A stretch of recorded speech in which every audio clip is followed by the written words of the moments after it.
साथियों, स्वागत करते हैं एक बार फिर से हम आपके अपने YouTube चैनल कवि क्लासेस में। मित्रों, आज हम लोग का जो सेशन होने वाला है वह यूपी बीएड एंट्रेंस एग्जामिनेशन 2022 पर आधारित है। और आज हम लोग यूपी बीएड एंट्रेंस एग्जामिनेशन के एक बहुत ही महत्वपूर्ण खंड यानी कि सामान्य हिंदी के प्रैक्टिस सेट थर्ड को आज हम लोग हल करेंगे। और इस प्रैक्टिस सेट में हम लोग टॉपिक वाइज अपने सेशन को शुरू कर रहे हैं। तो हम लोग हिंदी भाषा का जो विकास है उसके 2 पार्ट को हल कर चुके हैं, जिसमें से हम लोगों ने 20-20 प्रश्नों को हल किया। ठीक है, आज हम लोग 20-20 के बाद तीसरा का जो पार्ट है उसमें भी 20 प्रश्नों को हल करेंगे। और 20 प्रश्नों के साथ साथ उसके साथ हम लोग कोशिश करेंगे कि 30 से 40 प्रश्नों का हमारा एक कह सकते हैं कि समूह तैयार हो सके। ठीक है, तो जो श्रृंखला है प्रश्नों की वह आप लोगों की चलती रहेगी और आपको कॉन्सेप्ट वाइज और ये व्याख्यात्मक प्रैक्टिस सेट आप लोग को हल कराया जा रहा है। तो चलिए शुरू करते हैं आज के अपने सेशन को। चूंकि हम लोग 40 प्रश्नों को हल कर चुके हैं हिंदी भाषा के विकास पर आधारित, तो आज से हम लोग शुरू कर रहे हैं 41 प्रश्न, नंबर 41 से। तो दिया है कि दिए गए विकल्पों में से द्रविड़ भाषा परिवार की कौन सी भाषा है। ठीक है, यानी कि ये 4 जो विकल्प दिए गए हैं, असमिया, उड़िया, कन्नड़ और बंगला, ये द्रविड़ परिवार की भाषा कौन सी है। यानी जो द्रविड़ परिवार है ये एक भाषा परिवार है और इस भाषा परिवार का कौन सा भाषा है, असमिया भाषा द्रविड़ परिवार का है कि उड़िया भाषा द्रविड़ परिवार का है या फिर कन्नड़ है या फिर बंगला है। तो यहाँ पे सही आंसर होगा आपका ऑप्शन नंबर सी, यानी कि कन्नड़ जो है वह द्रविड़ भाषा परिवार की है। और आपको यहाँ बता दें कि लगभग जो भी साउथ इंडियन लैंग्वेजेस होते हैं वह द्रविड़ भाषा परिवार की होती हैं। ठीक है, अब चलते हैं क्वेश्चन नंबर 42 पर। प्रश्न नंबर 42 दिया हुआ है कि हाड़ौती बोली कहाँ बोली जाती है। तो 4 ऑप्शन दिए गए, मध्य प्रदेश, हरियाणा, उत्तर प्रदेश और राजस्थान में। तो यहाँ पे सही आंसर होगा आपका ऑप्शन नंबर डी, यानी राजस्थान में हाड़ौती बोली बोली जाती है। अब आते हैं क्वेश्चन नंबर 43 पर। प्रश्न नंबर 43 है कि रागड़ी बोली कहाँ बोली जाती है। तो 4 ऑप्शन दिए गए हैं, मध्य प्रदेश में, उत्तर प्रदेश में, केरल में या फिर हरियाणा में। तो इन चारों में से जो सही आंसर होगा आपका ऑप्शन नंबर डी, यानी कि हरियाणा में रागड़ी बोली बोली जाती है। इसके बाद आते हैं क्वेश्चन नंबर 44। दिया है कि इनमें से कौन सी बोली मध्य प्रदेश की प्रमुख बोलियों में से नहीं है। यह ध्यान दीजिएगा कि नहीं पूछा है। ठीक है, तो मध्य प्रदेश यानी एमपी की बोली कौन सी नहीं है। तो निमाड़ी नहीं है कि बुंदेली नहीं है कि बांगरू नहीं है या फिर मालवी नहीं है। तो इनमें सही आंसर होगा आपका ऑप्शन नंबर सी, यानी कि बांगरू जो है वह मध्य प्रदेश में नहीं बोली जाती है। अब बात करते हैं क्वेश्चन नंबर 45 की। प्रश्न नंबर 45 दिया हुआ है कि बघेली बोली किस क्षेत्र की बोली है। रांची की है, जोधपुर की है, जबलपुर की है या फिर सिलीगुड़ी की है। तो सही आंसर होगा आपका ऑप्शन नंबर सी, यानी कि जबलपुर की है। जो बघेली बोली है वह जबलपुर की है। अब बात करते हैं क्वेश्चन नंबर 46। पुरानी हिंदी, उर्दू, अंग्रेजी के मिश्रण से उत्पन्न हुई जबान कौन सी है। पश्चिमी भाषा, साहित्यिक भाषा, मानक भाषा या फिर हिंदुस्तानी भाषा। तो इन चारों में से आपको बताना है कि कौन सी भाषा जो है वह पुरानी हिंदी जो है, मतलब पश्चिमी भाषा, साहित्यिक भाषा, मानक भाषा, हिंदुस्तानी भाषा और उर्दू अंग्रेजी के मिश्रण से उत्पन्न हुई नई जुबान है। ठीक है, तो सही आंसर होगा आपका ऑप्शन नंबर यहाँ पे कौन सा सही होगा। तो जो हिंदुस्तानी भाषा है, ठीक है, क्या है, हिंदुस्तानी भाषा जो है वह उर्दू अंग्रेजी के मिश्रण से उत्पन्न हुई जबान मतलब रहती है। अब बात करते हैं क्वेश्चन नंबर 47 की। पश्चिमी हिंदी की कितनी बोलियां हैं। 2 हैं, 3 हैं, 4 हैं या फिर 5 हैं। तो सही आंसर होगा ऑप्शन नंबर डी, यानी कि पश्चिमी हिंदी में कुल 5 बोलियां बोली जाती हैं। अगर बात करें कि ये 5 बोलियां कौन कौन सी हैं, तो पहली जो बोली है वह है आपकी खड़ी बोली, जिसे कि हम लोग कौरवी के नाम से भी जानते हैं। ठीक है, किस नाम से, कौरवी के नाम से भी हम लोग जानते हैं। सेकंड जो है वह आपका ब्रज भाषा है। ठीक है, कौन सी भाषा है, तो ब्रज भाषा है। ये 2 हो गई भाषा है, यानी कौरवी और ब्रज भाषा। इसके अलावा अगर हम थर्ड की बात करते हैं कि जो थर्ड बोली है वह आपकी कन्नौजी होगी। कौन सी होगी, कन्नौजी। ठीक है, इसको आप चाहें तो नोट भी कर सकते हैं। और उसके बाद फोर्थ जो है यानी चौथी जो बोली है वह बुंदेली है। ठीक है, क्या है, बुंदेली। और पांचवी और आखिरी जो बोली है पश्चिमी हिंदी की वह है आपकी बांगरू। क्या है, बांगरू है, जिसको हम लोग ये हरियाणवी या जाटू भी बोलते हैं, बांगरू। ठीक है, बांगरू है। ठीक, तो ये 5 बोलियां बोली जाती हैं पश्चिमी हिंदी में।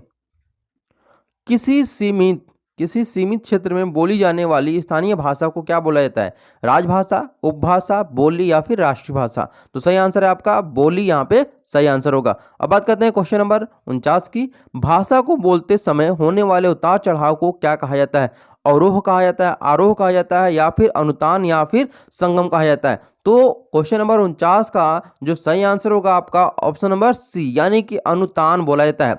भाषा को बोलते समय जब हम कोई भी शब्द बोलते हैं, जैसे उतार हो रहा है फिर चढ़ाव हो रहा है, ठीक है, जैसे कमरू, ठीक है, तो इसमें जब उतार चढ़ाव जो हो रहा है उसी को हम लोग अनुतान बोलते हैं। अब आप बात करते हैं क्वेश्चन नंबर 50 की। प्रश्न नंबर 50 है कि रोमन लिपि का प्रयोग किस भाषा के लिए नहीं होता है? तो देखिए, सबसे पहले हमें मालूम होना चाहिए कि रोमन जो लिपि है उसका किस किस भाषा के लिए मतलब प्रयोग किया जाता है लिपि के तौर पर। तो देखिए, जर्मन भाषा का में इसका प्रयोग किया जाता है, उसके बाद फ्रेंच में प्रयोग किया जाता है, स्पेनिश में प्रयोग किया जाता है, लेकिन यहाँ पे जो कुल्लई है उसके लिए इसको जो रोमन लिपि है उसका प्रयोग नहीं किया जाता है। इसलिए आपका यहाँ पे क्वेश्चन नंबर 50 का सही आंसर होगा सी, यानी कि कुल्लुई। क्वेश्चन नंबर 51 दिया है कि जनगणना 2001 के हिसाब से भारत में निम्नलिखित में से सबसे अधिक कौन सी भाषा बोली जाती है? 2011 नहीं बल्कि एक, यहाँ पे ध्यान दीजिएगा कि 2001 के हिसाब से सबसे ज़्यादा कौन सी भाषा बोली जाती है? तो बंगाली, मराठी, तमिल और गुजराती।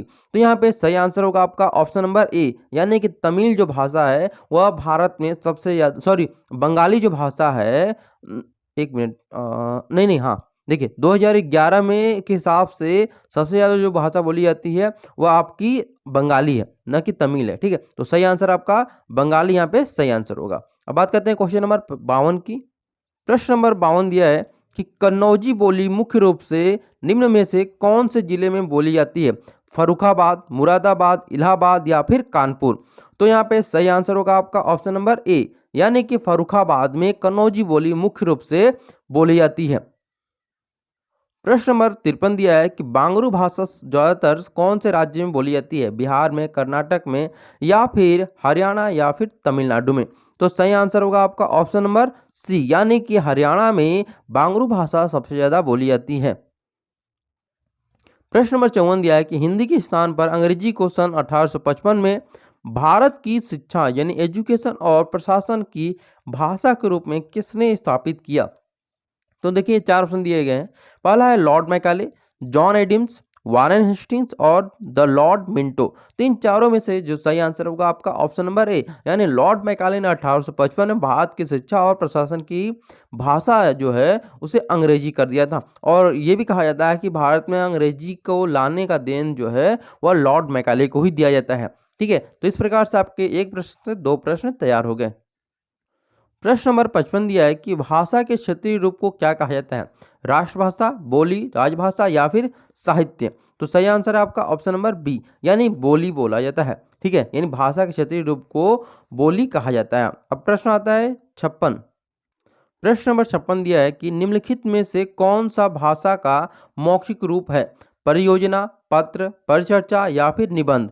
तो सही आंसर होगा आपका ऑप्शन नंबर सी, यानी परिचर्चा, यानी जो भी भाषा बोली थी निम्नलिखित में से कौन सा भाषा, यानी परिचर्चा जो भाषा है उसका मौखिक रूप है, ठीक है। परिचर्चा जो है वो भाषा का मौखिक रूप होता है। जैसे हम किसी भी टॉपिक पे बात करते हैं तो वह क्या होता है? परिचर्चा होता है, और वही क्या है? हमारे मौखिक रूप को एक भाग होता है। प्रश्न नंबर 57 दिया है कि कन्नड़ का संबंध किस भाषा परिवार से है? देव भाषा परिवार से, आर्य भाषा परिवार से, भारतीय भाषा परिवार से, द्रविड़ भाषा परिवार से? और मैंने आप लोगों को बताया भी था कि जो साउथ इंडियन भाषाएं होती हैं वह लगभग द्रविड़ भाषा परिवार की होती हैं, मैंने बताया भी था आप लोगों को। तो इस प्रकार से आपका जो यहाँ पे चार में से डी ऑप्शन दिया है वह बिल्कुल सही होगा कि द्रविड़ भाषा परिवार जो है वह कन्नड़ से संबंधित है। अब अगर हम बात करते हैं भारतीय भाषा परिवार से, तो भारतीय भाषा परिवार से जो हिंदी हो गई, हमारी हो गई, संस्कृत हो गई, ये सब सारी चीज़ें जो है, भाषाएं जो है वह भारतीय भाषा परिवार से संबंधित रखती हैं। प्रश्न नंबर 58 दिया हुआ है कि हिंदी खड़ी बोली किस अपभ्रंश से विकसित हुई है? अर्धमागधी से, मागधी से, शौरसेनी से या फिर ब्राचड़ से? तो यहाँ पे सही आंसर होगा आपका ऑप्शन नंबर सी, यानी कि शौरसेनी अपभ्रंश से हिंदी खड़ी बोली का क्या हुआ? विकास हुआ है। Question number 59। 59 दिया है कि हिंदी भाषा की बोलियों के वर्गीकरण के आधार पर छत्तीसगढ़ी बोली है। पहाड़ी हिंदी है, राजस्थानी हिंदी है, पूर्वी हिंदी या फिर पश्चिमी हिंदी है। तो सही आंसर होगा आपका ऑप्शन नंबर सी, यानी कि पूर्वी हिंदी है। प्रश्न नंबर 60 और ये आज का हमारा आखिरी प्रश्न है कि छत्तीसगढ़ी किस भाषा की बोली है। तो यहाँ पे 4 ऑप्शन दिए गए हैं, बिहारी, राजस्थानी, पश्चिमी हिंदी या फिर पूर्वी हिंदी। तो सही आंसर होगा आपका ऑप्शन नंबर डी, यानी कि पूर्वी हिंदी का है। ठीक है, आई होप आप लोगों को ये सारी चीज़ें समझ में आ गई होंगी। और ऐसे हम लोग क्वेश्चन को और जो टॉपिक वाइज हम लोग प्रैक्टिस सेट को हल करते रहेंगे, क्योंकि आपके यूपी बीएड एंट्रेंस एग्जामिनेशन में लगभग आपके जो टाइम बचा हुआ है वह 5 से 6 महीने का समय बचा हुआ है। तो इन 5 से 6 महीने में लगभग मैं आपके 24 से लेकर के 30 टॉपिक जो है हिंदी ग्रामर के, यानी जो हिंदी है और हिंदी साहित्य से भी कुछ प्रश्न पूछे जाते हैं, तो उन सभी को मैं 24 से 30 टॉपिक कराने की कोशिश करूंगा, और वो भी विस्तार से। और हर एक टॉपिक पर कम से कम मैं 100 प्रश्नों को तैयार कराने की कोशिश करूंगा। इस प्रकार से आपके लगभग 3000 प्रश्न मैं तैयार करा दूंगा टॉपिक वाइज। उसके बाद मिक्स क्वेश्चन पेपर आप लोग का तैयार कराया जाएगा। ठीक है, और इसके साथ साथ आप हमारे जो टेलीग्राम ग्रुप है, टेलीग्राम ग्रुप से जरूर जुड़िएगा। और टेलीग्राम ग्रुप का जो लिंक है वह आपके डिस्क्रिप्शन बॉक्स में मिल जाएगा, यानी वीडियो जो डिस्क्रिप्शन बॉक्स है वहाँ पे आपको मिल जाएगा। Thank you. अगर आप हमारे चैनल पर नए हैं तो जरूर हमारे चैनल को सब्सक्राइब जरूर कर लीजिएगा। Thank you so much for watching this video.